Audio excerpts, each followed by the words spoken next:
제가 오늘 들고 나온 주제는 이 금융 문제입니다. 금융이요. 제가 평상시에 금융민주화, 한국은행 민주화를 주장하는 주장하는 사람인데요. 제가 이걸 꺼낸 이유는요. 우리 사회에서 최근에 보게 되면 이제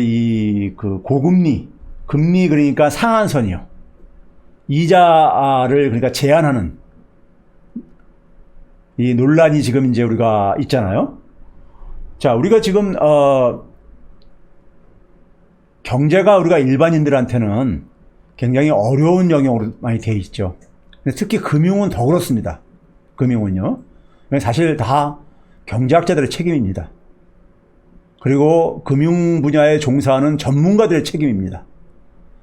그분들은요, 용어도 굉장히 어려운 용어를 사용을 해요. 그냥 보통 사람들이 사용하는 용어를 잘 안 쓰려고 하고요. 그래야지만 자기들이 전문가 행세를 할 수 있으니까. 그래서 제가 학생들 가르치면서요, 금융은 기본적으로 속성상 반사기꾼일 수밖에 없다. 이런 얘기를 해요. 왜 그러냐면요, 금융에 종사하시는 분들 기분 나쁘게 생각하지 말아주세요. 금융은 기본적으로 우리가 무슨 일을 하는 곳입니까요? 돈놀이 하는 곳이에요. 쉽게 얘기하면요. 그렇죠? 돈놀이 하는 곳입니다. 금전융통의 준말이죠. 돈을 잘 돌게 해줘야 되는데 그것보다는 돈놀이 하기 위한 걸로 전락해버렸죠. 자, 고객들 돈을 그러니까 많이 유치를 해가지고 그걸 통해 가지고 많은 수익을 내려니까, 그걸 가지고 돈을 벌려니까 어떻게 됩니까? 일단 많은 자금을 돈을 유치하려면 어떻게 되겠어요?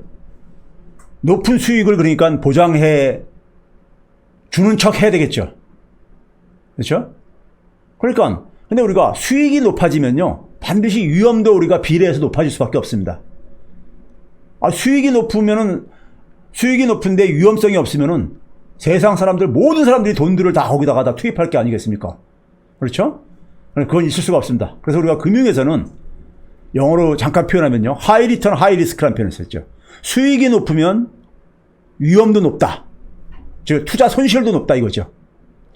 그래서 여러분들이요, 은행의 정기금리보다 지나치게 높은 수익을 얘기를 하는 데는요, 거기는 그러니까 여러분들 자기 원금 다 날릴 가능성도 다 각오를 하셔야 됩니다. 그걸 그렇게 고지를 안 해주더라도. 근데 그런 위험성을 제대로 고지해주면은 사람들이 투자를 안 하거든요. 투자 안 하면 금융이 돈 벌 수 없잖아요. 그러다 보니까 그 부분을 자꾸만 가리려고 해요. 가리려고 합니다. 은폐하려고 하죠. 그게 일종의 불안전 판매인 겁니다. 가끔 사고 터지는요. 그렇죠? 불안전 판매인 거예요. 그래서 금융은 기본적으로, 금융회사에서는 실적 많이 올리라고 압박을 가할 게 아닙니까? 실적 올린다는 게요, 자금을 많이 유치하는 거예요. 투자 자금들, 펀드에 많이 유치하는 겁니다. 그래서 거기서 수수료 남겨먹고, 그렇죠? 근데 그러려다 보면 자금을 많이 유치하려면은 그 피 같은 돈들이 그러니까 투자할 때는, 자기 돈 그러니까 원금 손실될 가능성을 알면서 그러니까 투자할 사람들은 거의 없습니다. 일반 서민들은요. 그렇죠? 그래서 금융은 기본적으로 이 리스크를 그러니까 은폐 내지는 최소화 시키려고 하는 속성이 있어요. 속성이 있습니다. 그러니까 이건 거짓말을 하는 거죠. 그래서 제가 아까 얘기했어요. 반은 그러니까 사기꾼 속성을 가질 수밖에 없다. 이건 그 개인의 문제가 아니라, 사람들의 그 인간 개인이 그렇다는 게 아니라, 그 직업 세계가 그렇다는 얘기입니다. 직업 세계가요. 근데 이 금융이 그러다 보니까는, 금융이 우리가 금전융통, 필요로 하는 곳에 돈이 그러니까 돌게 해주는 이런 역할보다는, 소위 말해서 카지노 자본주라는 말이 우리가 있듯이요, 그냥 그러니까 탐욕이 지배하는 곳입니다. 탐욕이 지배하는 곳이에요. 예? 그러다 보니까는 금융이라는 곳이 가장 그러니까 기울어진 운동장입니다. 가장 기울어진 운동장이에요.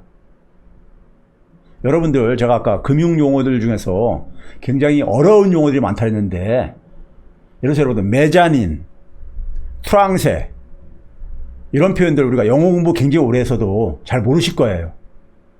그렇죠? 트랑세, 메자닌. 그렇죠? 트랑세라는 게 불어로 알고 있는, 불어거든요? 그러니까 슬라이스. 우리 치즈 보게 되면은 덩어리 치즈가 있고 이렇게 낱개로 되어 있는 치즈가 있잖아요. 그렇게 자른 거잖아요. 그렇죠? 자르다 뜻이에요. 자른 거예요. 그러니까요. 트랑스라는 것이. 예? 그럼 그냥 우리가 일반 사람들이 알고 있는 용어를 쓰면 얼마나 편해요. 그렇죠? 그냥 슬라이스라고 그렇게 하면요. 근데 그 트랑세. 그리고 메자닌. 메자닌이 뭐냐면요. 이탈리아어입니다. 이거는 또요. 예? 이게 뭐냐면 우리 다락방 있잖아요. 다락방 옛날에 보게 되면요. 다락방은 뭡니까? 1층 아니죠. 그렇다고 2층도 아니죠. 엄격하게 말해서요. 그 중간에 있는 거. 1층도 아니고 2층도 아닌. 그러니까 트랑스라는 게 일종의 뭐냐면 중간 이런 의미예요. 근데 그것도 미들이라고 쓰면 될 거 가지고. 예? 그 이런 식의 표현을 쓴단 말이에요. 그렇죠? 그러니까 이게 기본적으로 왜 그러냐면은 사람들이 잘 몰라야지만이 전문가들한테 다 의존을 하고 그럼 전문가들이 그러면 그만큼 불안전 판매하기가 좀 쉽지요. 예? 하여간 뭐 그 얘기는 저 별도로 하고요. 그래서 이 금융이라는 곳이 굉장히 어렵고요. 정치인들도 그러다 보니까는 금융은 거의 손 놓고 대부분 정치인들은 손 놓고 있는 영역입니다. 그러다 보니까 제대로 금융에 대해서 금융이 일반 시민들의 삶에 도움이 되기보다는 상당히 그러니까 부작용을 많이 일으키고 있습니다. 금융 때문에 사실 고통당하는 사람들도 많고요. 자, 그래서 우리가 이 금융의 이런 탐욕이 만들어내는 게 바로 금융위기예요. 금융위기입니다. 금융은 사실 1970년대부터 망가지기 시작했어요. 그걸 가지고 우리가 그림자 금융이라는 용어에 다 담겨 있습니다. 그림자 금융이라는 것이 이게 전통적인 은행하고 업무는 다 비슷한 업무 다 하고 있는데 은행처럼 규제를 안 받아요. 은행은 우리가 규제를 받게 돼 있거든요. 금융감독원이라는 게 있잖아요. 그렇죠? 왜? 은행이나 금융회사가 사고를 치게 되면은 일반 회사들이 사고 치는 것보다도 제조업체가 사고 치는 것보다 훨씬 더 사회적 피해가 크거든요. 그래서 감독과 규제를 받게 되어 있습니다. 지나친 그러니까 위험을 추구하지 말라고. 예? 근데 그런 걸 피하기 위해서 온갖 작태들이 다 벌어집니다. 70년대 이후에요. 그 결과가 금융위기예요. 엄청난 피해를 유발한. 이런 엄청난 피해는 자주 일어나지는 않습니다. 근데 이게 또 이제 잔잔해지면 또 이제 사고를 또 키우기 시작합니다. 이게 시간이 꽤 걸려요. 그게 터지기 전까지는요. 자, 그랬을 때 이런 금융위기에 대한 반성 속에서 그 글로벌 금융위기를 해결하기 위해서 만든 게 G20 정상회담이잖아요. G20, 2017년도 G20에서요. 처음으로 뭐냐면 금융포용이라는 말을 그러니까 우리가 과제로 이제 던집니다. 금융포용이라는 것은 뭐냐면요. 말 그대로 금융은 너무나 경제적인 취약계층들, 소외계층들한테는요. 너무나 잔인한 곳이에요. 도움을 주기보다는 오히려 착취하는 곳이에요. 금융이요. 예? 그러니까 경제적으로 어려운 사람들한테 사실 도움을 줘야 되는 것이 금융의 원래 본래 역할입니다. 금전융통이라는 말 뜻이에요. 예? 소외계층들이 자활을 할 수 있게. 예? 아니 돈이 넉넉한 사람은 금융 의존 안 해도 되는 거잖아요. 예? 자기가 경제적으로 취약하신 분들이 자활하는데 지원해 주는 게 원래 금융의 역할입니다. 그런데 우리 현실을 보게 되면 소외계층들은 금융에 접근하기가 굉장히 힘들죠. 제일금융권 접근하기 힘들죠. 시중은행이요. 그렇죠? 그리고 그러다 보니까 그들한테 그러니까 접근하더라도 굉장히 고금리로 그러니까 우리가 금융을 이용할 수밖에 없죠. 그러다 보니까 경제활동에도 굉장히 부정적으로 영향을 미치는 거예요. 경제활동에 부정적으로 영향을 미치죠. 그래서 그분들이 신용불량자가 되고 그분들이 경제적으로 쓰러지게 되면은 누가 뒷감당합니까? 사회가 뒷감당하잖아요. 예? 사회에다가 비용을 전가시키는 거예요. 예? 국민들 세금으로 이제니까 그분들한테는 최소한의 사회 안전망으로 보호를 해줘야 될 게 아닙니까? 그렇죠? 그래서 한국도 이러한 연장선에서 문재인 정부에서 이제 금융 포용을 이제 얘기를 하죠. 그래서 소외계층들이 함께 성장할 기회를 주도록 금융도 좀 그러니까 포용 성장을 우리가 문재인 정부의 경제 철학이 포용 성장이잖아요. 포용적인 금융으로 좀 이제 해야 되겠다 해가지고 그래서 하는데 서민들한테 가장 이제 필요한 건 뭐겠습니까요?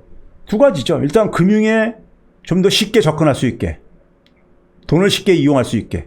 둘째, 이용을 하더라도 좀 비용이 비용이 그러니까 많이 안 들게. 그렇죠? 그 비용이 지나친 부담이 돼가지고 오히려 그러니까는 제기를 하기보다는 자활을 하기보다는 오히려 쓰러뜨리는 요인이 되지 않도록 해주는 거죠. 그래서 이제 중금리 대출을 이제 우리가 하는데, 중금리 대출 규모를 한번 봐보세요. 6 내지 18%. 자, 지금 우리 만약에 은행에서 한 6%, 증권회사에서 펀드에서 한 6%만 수익 보장해준다고 하면요, 대한민국 돈도 다 여기로 올 겁니다. 18%로 대출을 받아가지고 어떻게 자활을 합니까? 어떤 사업을 하면 그러니까 이 18%로 대출 받아가지고 자활을 할 수 있을까요? 전 대한민국에 없다고 봐요. 그렇죠? 그럼 18%로 만약에 금리를 이용을 하게 되면은 그 빚을 못 갚죠. 그 이상을 수익을 내지 못하면요. 그럼 또 어떻게 됩니까? 빚을 내서 또 빚을 갚아야 되죠. 그게 뭡니까? 채무노예가 되는 겁니다. 채무노예예요. 중금리라는 게 중간 수준의 금리라는 건데, 고금리라는 건 주로 우리가 뭡니까요? 저희 제2금융권이라든가 대부업체가 주는 금리요. 그것보다 낮은 게 6 내지 18%. 이거는 의미가 없어요. 이런 중금리는요. 이런 중금리는 의미가 없죠. 뭐 슈퍼맨이 되라는 거잖아요. 그러니까요. 그렇죠? 거기다가 우리가 돈을 빌린 다음에요. 돈을 빌린 다음에 우리가 자기가 노력을 해도 경제적인 능력이 안 돼가지고 못 갚을 수가 있어요. 그럼 우리가 일반적으로 보게 되면 일반 우리가 법에서 보게 되면은 이 공소시효라는 게 있죠. 공소시효예요. 그러니까 법을 위반했을 때 거기에 책임을 물을 수 있는 어떤 하나의 그 기간을 정한 거잖아요. 그렇죠? 공소시효가 있듯이 돈을 빌린 것에 대해서도, 채권에 대해서도 이 채무에 대한 채권에 대한 권리를 추구할 수 있는 시한이 있습니다. 시한이요. 기한이 있어요. 그걸 가지고 우리가 소멸시효라고 그래요. 소멸시효요. 상법에 기한 5년으로 되어 있습니다. 일반적인 채권들은요. 그럼 5년 동안 돈을 빌려준 금융회사는요, 무슨 수를 써라도 그걸 받아내려고 노력을 합니다. 채권 추심을 하려고 하죠. 근데 5년 동안 못 받아냈다는 얘기는요, 아주 특수한 경우도 있겠지만은 그 사람이 그러니까 갚을 능력이 불가능한 거예요. 그러면 5년 넘으면요, 이것도 그러니까 우리가 어떻게 됩니까? 소멸시켜줘야 되는 거예요. 자, 우리가 여러분들이 제가 이런 얘기를 하면요, 제가 학생들도 강의하다 이런 얘기 하면요, 그러면 누구나 다 띄어먹게, 뭐 이런 얘기를 해요. 5년 동안 띄어먹는 거요, 웬만한 사람은 불가능합니다. 예? 금융회사들이 그렇게 만만한 곳 아니에요. 그 사람이 있는 거 다 뒤져가지고요, 찾아내가지고 추징합니다. 근데 5년 동안은 그러니까 못 갚았다는 얘기는 진짜 아주 특수한, 사람 빼놓고는요, 위장술이 진짜 아주 한 사람 빼놓고는 이거 그러니까 갚을 능력이 안 된다는 거예요. 그럼 우리가 예를 들어서 우리 채권자하고 채무자 관계에서요, 우리는 너무나 채권자 중심의 사고를 갖고 있어요. 채무자는 그러니까는 무조건 너 죄인이기 때문에 죽을 때까지, 아니면 심지어 죽어서라도 갚아야 되는 이런 걸로 돼 있어요.